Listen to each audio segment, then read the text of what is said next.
aspirants, and welcome back to the thorough newspaper analysis, which is brought to you by LawSikho. So today, again, let's see that what articles are important from the Indian Express and the Hindu. So today, primarily, we'll be talking about two articles. Both of them are editorials. Actually, one of them is an editorial from the Indian Express, and the other one is from the explained section, which is again a part of the Indian Express. So the first article is End of a Dream. So this is from this actually talks about the lack of employment, to say, or the indigenization process that presently is taking place in Kuwait. So we'll discuss about it in detail, and we'll also make a comparison about the other countries that are from the Gulf region and how they form a link with India, and especially keeping in mind the employment relations between both the regions. Then the second article is about doubts over herd immunity. So basically, it is from the explained section, which actually tries to explain the concept of herd immunity. Now, in times of COVID-19, this is a really important concept to be understood as to what do we mean by herd immunity. And actually, these are the herd community tends to develop a herd immunity. So we'll be talking about that in detail. Now, so the first thing that we'll be discussing, the most important article for today, is about the indigenization of the Gulf region. Now, by a very simple meaning, by indigenization we mean that when any attempt is made to develop the resources or to work with the resources that we already have within our country. So, for example, if we talk about for example, recently there was a news about indigenization of milk resources in India, or indigenization of the milching animals, for example, cows, etc. So by that we meant that instead of importing milk or milk products from the other countries, we should focus more on making the already available resources, and in this case, the kettle, the milching kettle, to be of a better quality so that we can indigenize the resources. So that simply means that instead of relying upon any kind of export, we rely on our internal resources and we work better on them so that we do not have to bring any kind of resources, or we do not simply have to rely upon other countries or other areas for that matter. Now, in this, let us understand that why indigenization in the Gulf region has been in news. So firstly, the National Assembly of Kuwait. Kuwait is a country, it is a very small country to say, and it falls in the Gulf region.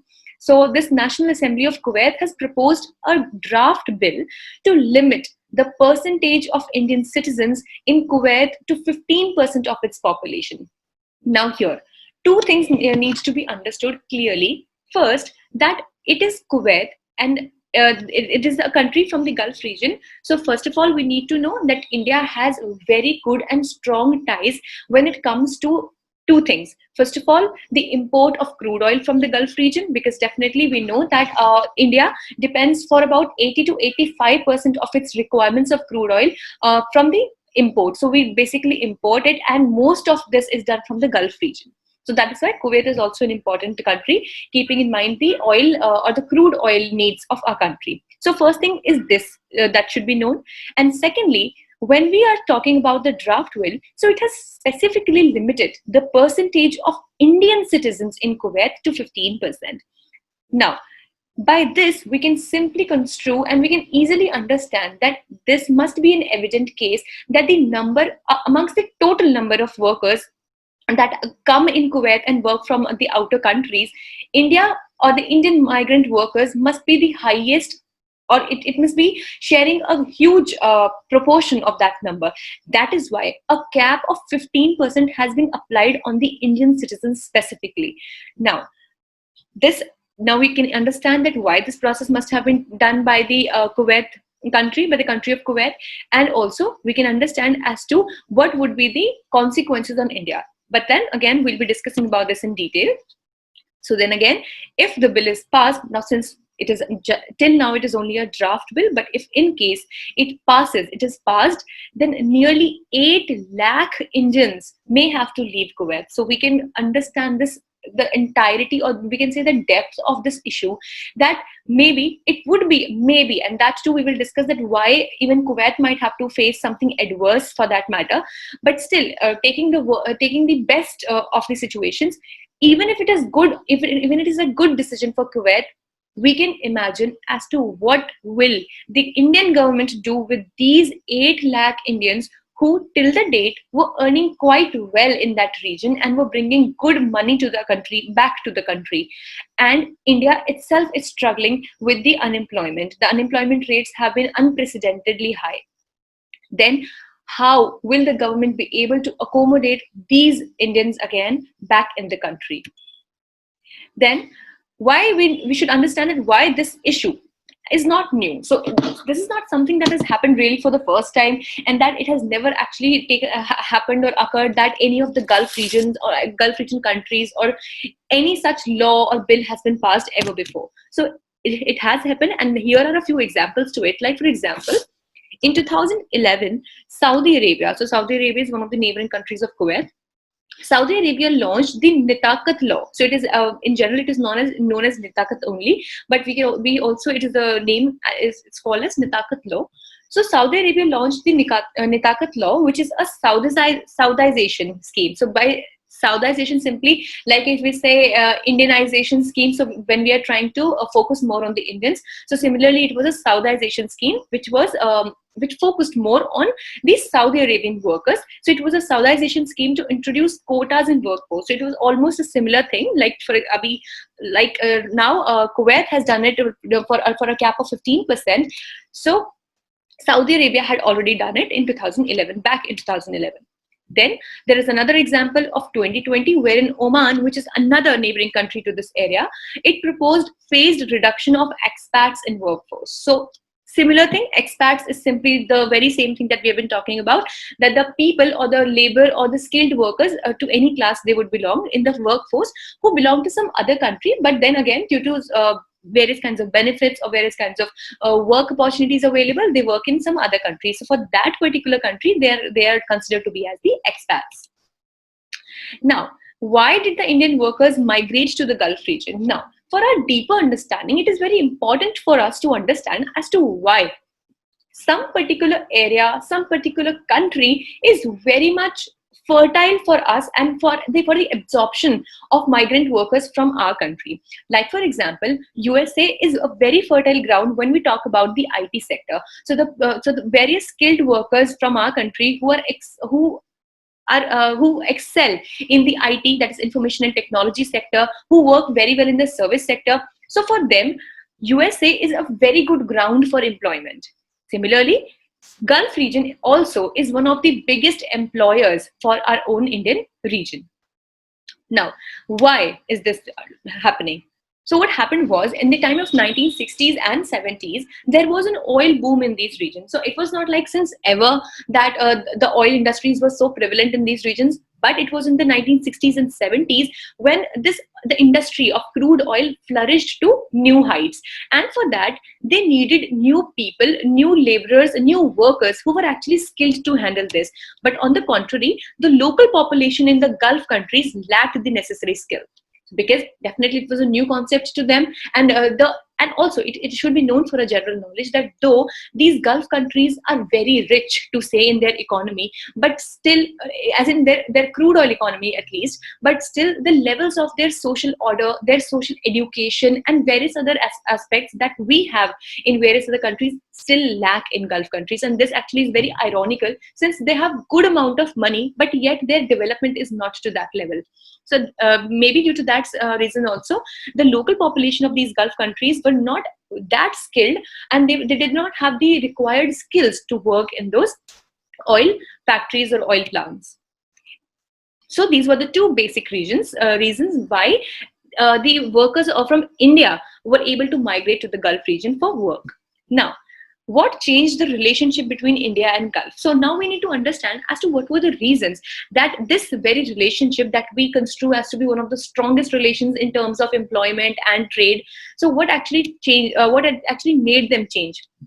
So the national economies in the Gulf are slowing down. Now, there can be several reasons associated with it. First, if we see to the current time and the current scenario, due to COVID-19, there was a worldwide lockdown to say.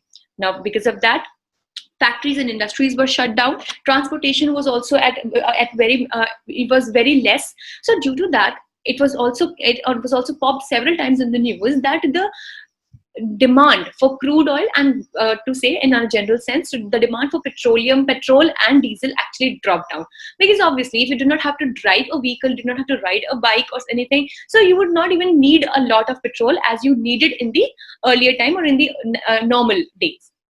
So due to that, various countries who were importing the crude oil from this Gulf region, they actually brought down their demand for this. Now, due to that, the economies of this Gulf region, they shrank severely. So due to that, their national economies slowed down, and definitely if there will be less of demand, so the production will also be less. So to keep that in pace, here now this scenario has been noticed that a retrenchment is going on. That is that they are cutting down on the workers and they're lessening the workforce. Secondly, the Gulf countries host a large indigenous population needing jobs. Now, the second very important thing that we should know is that apart from the slowing down and the shrinking down of their own economy, they also have a challenge to accommodate their own people who are now ready and willing to work, but still they are short of employment opportunities. So we can take a very easy example for this. Like, for example, there is a factory in India, and it has a maximum capacity of 100 workers. So only 100 workers in totality can be employed in that particular factory. Now, there are almost 80 people from the Indian workforce itself who are eligible and who are seeking employment, and it is very important for them to be employed, since they have to work for their economy, they have to work for their family, their own expenses, and several other reasons. So if the government has to make a choice, so who shall the government choose for the employment? Definitely the indigenous people, yes, because it is the need of the hour that first you should be able to give employment to your own people, and when after that you are left with some vacancies, then you should open the forum for the migrant workers from other countries. So similar was the case going on in the Gulf region as well. Now, let us understand that how and what will be the effect on India. So now we can very easily understand that this will definitely not have a good effect on India, as it will decrease the remittances from the Gulf, because remittances means the special leverages that we used to enjoy from the Gulf region, as this also talks about the top remittance receivers, and we can see in 2017 India was the top receiver of the remittances from Gulf region. It was nearly $69 billion, which is really huge. So definitely the remittances, the leverages, or the facilities that we were enjoying from the Gulf region, they will be put down, and due to this we will be at an economic crunch possibly. Then there will be increase in unemployment, definitely, because we already are facing unemployment in our own country, and now if the workers who earlier were employed elsewhere and they were also bringing a lot of money back to their country, now if they also come back in the country unemployed, so there will be an increased pressure of unemployment in the country. So here there is one step which was mentioned in this article which talked about Dream Kerala. So since because it has been quoted in the article that Kerala has had very good and historic relations with this region, and a lot of migrant workers from Kerala actually they go and work in the Gulf region. So that is why on the similar line, the return of migrant workers from this region is also seen greater in Kerala. So to tackle them and to provide them with good opportunities for work, Kerala has launched this initiative called as Dream Kerala, and it is trying to support the returning migrant workers. Now on a similar line, another portal that should be kept in mind, which is launched by the central government, is called as Swades. So that also actually focuses on maintaining a database of all the skilled workers who are returning back from the outer countries, from the other countries, so that their data is maintained, and as and when required, they can be hired for work.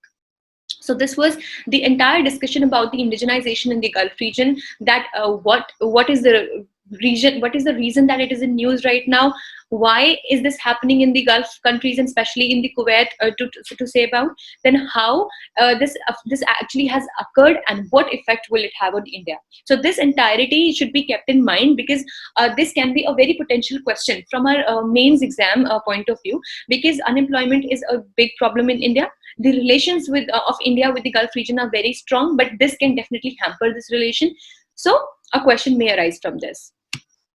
Now, to talk about the next article, the basic understanding that we need to develop here is just about the herd immunity. So we do not really need to recognize or to understand, as in to remember, recall each and every fact as quoted in this article, but just the idea of what do we mean by herd immunity should be understood. So why this term is in news? So there was a study published in the Lancet. Now, to make it clearer, Lancet is a journal which basically deals with the articles that are related to health. So this is a very authentic journal, very authentic piece of writing, and this source can be quoted very easily in any of our exams. So Lancet is one very authentic source which actually talks about the health issues. So there was a study published in the Lancet which concluded that herd immunity against COVID-19 is difficult to achieve at this stage. Then the commentary by some German virologists, they described that it is actually unachievable. So for that, we need to understand that what actually is herd immunity. So this diagram beautifully explains the herd immunity, but before that, we'll have to understand this theoretically. So here, what is herd immunity and how it works? So here we have a healthy non-vaccinated man, then we have a healthy vaccinated man, and here we have a non-vaccinated and a contagious man. So what happens is, then when there is no immunization, so the healthy and non-vaccinated man, the virus spreads very easily into them. But if they're immune, so then the spread of virus, see, as we can see, the red color here is very less, and here healthy and vaccinated people have lesser tendency of spreading the virus. So this simply is the meaning of herd immunity, which says, so this is actually the what are the brief details of the study that we will just discuss, but just to understand the idea of herd immunity. So it simply says that, for example, amongst in a population, some people had caught the virus. Now, in this context, we can say, for example, the COVID-19 virus. So they caught the virus, but they were able to fight against it, and they developed the antibodies within their own body, and now they've become immune to this virus. So according to herd immunity, what happens is that when a considerable number of people in a particular group are able to fight against a virus and develop immunity against it, so the chances of the virus spread from them lessens. So this is very simple to understand, because obviously if a good group of, or a huge group of population has already become immune, so definitely they will not be transmitting the virus to the other population who either were not immune or who were at a greater risk of catching the virus. So actually, this thing has been understood in the light of COVID-19 as well, wherein it is said that it is not possible to achieve herd immunity in the case of COVID-19, and even if it is, for now it is not possible. So it says, the study which has been quoted in the Lancet, it says that it is the largest serological study conducted in Europe. So by serological, we mean that it is the science that deals with the study of serums, and especially blood serums. So serums are simply some kind of liquids that are available into a whole compound, and this actually tries to study about the basic immunological reactions or properties, that in what way can immunity be developed through the blood serums.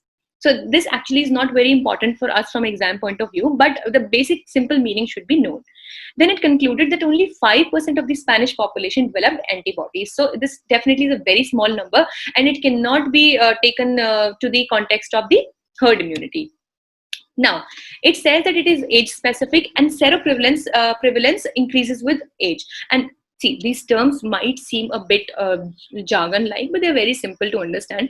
Seroprevalence simply, in this also, this word can be used wherever this concept of COVID-19 can be asked in exam. Seroprevalence simply means the number of people or the rate at which the people in a particular group are affected by some specific disease. So for example, if we talk about Delhi, so the cases are ranging, for example, to nearby to 1 lakh. So the seroprevalence of the COVID-19 is this. So this number. So this simply is a simple term.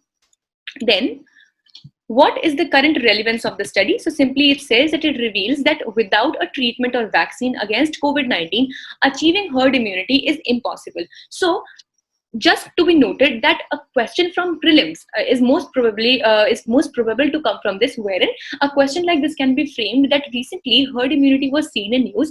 Consider the statements about herd immunity. Now, a few statements would be given, like for example, it might say that a herd immunity in case of COVID-19 can be achieved even without the use of treatment or vaccine, which now we know is not the case. So we should know that what is herd immunity, and actually is it or is it not achievable, keeping in mind the current COVID-19 situation. Then it contradicts the study by UK, which proposed a strategy to achieve herd immunity, but yet it has not been very much formalized, to say. Then how are other related studies? So that actually is just for the on 11th June there was a paper published in the Lancet which concluded about the antibodies. Then on June 5, a paper was published in Nature. Nature and Lancet, these are two important journals who basically deal with science, technology, and mostly with science and health. Then on May 18, research letter was published in the Journal of Medical Association regarding the same thing. So this actually is not very important, but just to keep it in mind that these are the journals which actually deal with this, which can be quoted in our exam for that matter. So this was all for today. Now here, as we already had announced yesterday, that now we will be dealing with the news and flash area. So this column will be actually dealing, or it will be primarily focusing upon the news articles which are short and crisp in nature and can be a very potential question from a prelims point of view. So the first is India's largest butterfly. So after 88 years, a Himalayan butterfly called the golden birdwing is now the India's largest butterfly, which is replacing the southern birdwing. So simply we need to remember that golden birdwing is the largest butterfly which is found in India, and it is found in the Himalayan region. And then second, Himachal Pradesh has become the first state with 100% LPG connections. So since we know that on the all India level, Pradhan Mantri Ujjwala Yojana was promulgated. So for that purpose, it was the aim to provide LPG resources or the liquefied petroleum gas cylinders to all the households which were below the poverty line. And Himachal Pradesh had moved a step further, wherein it had launched Himachal Grahini Suvidha Yojana, which was brought in to cover the households which were left by the Pradhan Mantri Ujjwala Yojana. So these are the further details about the golden birdwing butterfly. Its scientific name is Troides echos, and the size is 194 mm, and region we have already discussed, it is found in the Himalayan region. Now, the MCQ question for today is, Netakat law recently seen in news was passed by which country? First, Kuwait. Second, Iran. Third, Saudi Arabia. Or fourth, Oman. Now herein, we have a descriptive question for you all. In the coming time, India will have to deal not only with increased unemployment due to slowing of its own economy, but also due to huge influx of reverse migration of Indian skilled workers from the Gulf region. Critically analyze the statement, discussing about the steps that can be taken to tackle this situation. So once again, we would like to tell you that we encourage that all of the viewers write down their answers to this descriptive question in the comment section below. And if a good and positive participation is seen from our viewers, we will definitely try to review these answers. Until then, a peer review can always be encouraged, wherein you yourself can review the answers which are written by the other aspirants and can also learn from the new points that they are written over there. With this, we end today's session. We hope it was a good one for you. Stay tuned with LawSikho for further more information. Thank you.